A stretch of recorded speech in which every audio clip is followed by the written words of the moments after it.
స్వామి, ఇన్నేళ్లకి మా అన్న మనసు కదిలించినావా? వాడి ఊసెత్తితేనే ఊగిపోయేటోడు.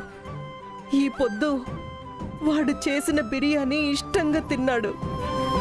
వాడు చేసినాడు అనగానే తినే తిండి కూడా విసిరేసినోడు ఇప్పుడు ఒంటిగా వచ్చి తన కొడుకు చేతి వంట రుచి చూసినాడంటే, బిడ్డ మీద ఆలోచన మొదలైనదంటే ఆశ మొదలైనట్టేగా. తొందరలోనే మా యన్న చిరుగాణ్ణి క్షమిస్తాడు, దగ్గరికి తీసుకుంటాడన్న నమ్మకం కలిగించినావు. చాలు స్వామి, చాలు.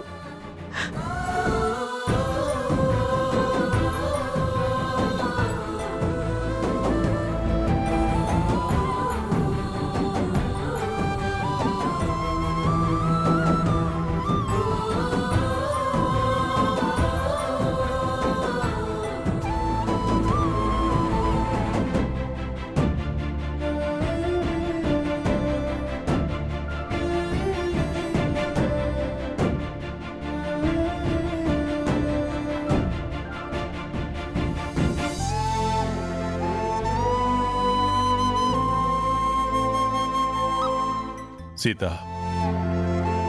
నేను నిన్ను గొప్పగా చూసుకోవాలనుకున్నాను, చూసుకోలేకపోయాను. కనీసం నీ బిడ్డలనైనా గొప్ప స్థానంలో నిలబెట్టి నిన్ను సంతోషపెట్టాలనుకున్నాను. ఆ అవకాశం చిన్నోడు నాకు ఎప్పుడూ ఇవ్వలేదు. వాడొక్కడు ఏమైపోతాడా, వాడి విషయంలో నీ ముందు నేను తలదించుకోవాల్సి వస్తుందా అనే దిగులు పడేవాణ్ణి. కానీ ఈరోజు వాడొక బిర్యానీ మాస్టర్ అయ్యాడు. వాళ్ళని కొడుతూ వీళ్ళని కొడుతూ తాగుతూ తిరుగుతూ ఉండడం కంటే ఏదో ఒక పనిలో పడ్డాడు, అది చాలు కదా. కానీ వాడు ఇలాగే ఉండాలని మనం కోరుకున్నా వాడు ఉండడు. కనీసం అలా అయినా ఉన్నాడని తృప్తి పడ్డం తప్ప మనం చేయగలిగిందేం లేదు. ఇదే నా స్థానంలో నువ్వు ఉంటే వాణ్ణి క్షమిస్తావా? తల్లివి కదా, క్షమిస్తావేమో. కానీ నేను మాత్రం వాణ్ణి క్షమించలేను. నిన్ను దూరం చేశాడన్న బాధ మర్చిపోవడానికి వాడు నాకెప్పుడూ అవకాశం ఇవ్వలేదు. కాస్త ఊహ తెలియగానే తాగడం మొదలుపెట్టాడు, గాలికి తిరగడం మొదలుపెట్టాడు.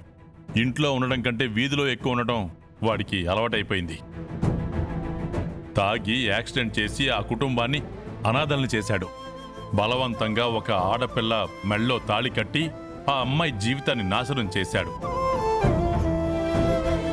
ఎన్ని తప్పుల్ని ఎలా క్షమించగలను? సరే, అవన్నీ క్షమించాలనుకున్నా నీ మీద ఒట్టేసి మరీ తాగాడు. ఎలా క్షమించమంటావు?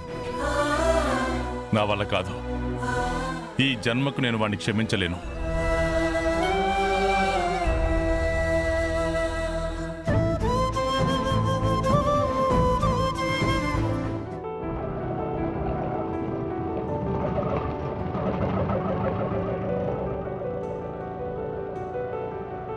అమ్మా, కొంచెం తొందరగా పో అమ్మా.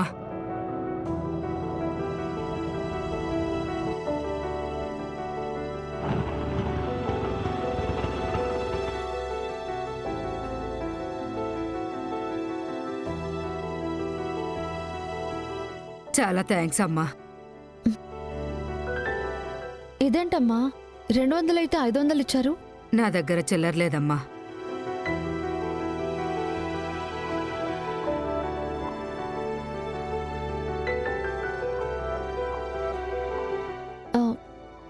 చిరు, నీ దగ్గర ఒక 100 ఉంది కదా, ఇలా ఇవ్వు.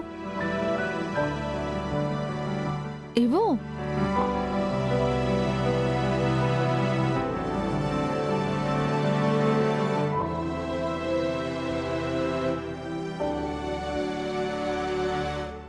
పాపా, ఈ 100 మాత్రం ఇయ్యను నేను. కావాలంటే ఈ 500 తీసుకో. చిల్లర కావాలని కదా అడిగింది. నాకు 100 చాలు, ఇలా ఇవ్వు. పాపా, పోతే పోయినదిలే, ఈ 500 ఇచ్చేస్తా. అదేంటయ్యా, చిల్లర ఉంది కదా, ఇవ్వడానికి ఏమైంది? లేదులేమ్మా,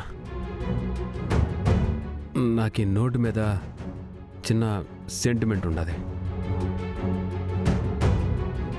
పాపా, చిల్లర లేకపోతే లేకపోయి ఉండదు, ఆ 500 ఇచ్చేసి కొడుకుని రిలీజ్ చేయించుకోవాలి కదా, పోలీసు వాళ్ళకి ఇవ్వడానికి ఉపయోగపడతాయి. కొంచెం ఏం మాట్లాడుతున్నావు?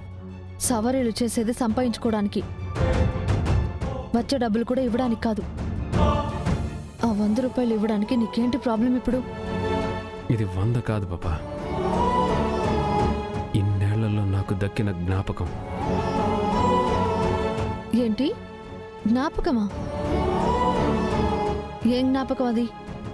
మా పులి తన చేత్తో మొదటిసారిగా ఇచ్చిన డబ్బులి.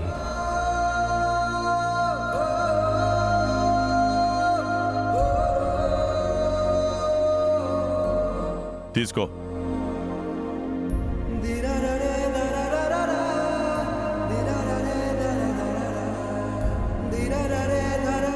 మా పులి నాకెప్పుడు డబ్బులు ఇవ్వాలన్నా నేరుగా నా చేతిలో పెట్టేటోడు కాదు, మా అత్తతో ఇప్పించేటోడు. అట్లాంటిది ఇవాళ మొదటిసారిగా తన చేతితో ఇచ్చినాడు. అది కాకుండా ఇంకో విషయం తెలిసిన, ఎవరైతే నాకు డబ్బు సంపాదించడం చేత కాదు, నేను పనికిరానని అన్నారో ఆయనే తొలి సంపాదనగా నాకిచ్చిన దుడ్డిది. అందుకే ఇది నాకు ఆయన ఇచ్చిన గొప్ప జ్ఞాపకం. దీన్ని నెట్టిస్తుంది చెప్పు. మావయ్య గారంటే నువ్వు ఇంత ఇష్టపడతావు, ఆయన కొట్టినా నిన్ను తాకాడు అని ఆనందపడతావు. కానీ ఆయనేమో నిన్ను ప్రతి విషయంలోనూ శత్రువులా చూస్తారు. అయినా నువ్వు ఇంకా ప్రేమ పెంచుకుంటూనే ఉన్నావు. నిన్నెలా అర్థం చేసుకోవాలో నాకు అర్థం కావట్లేదు చిరు.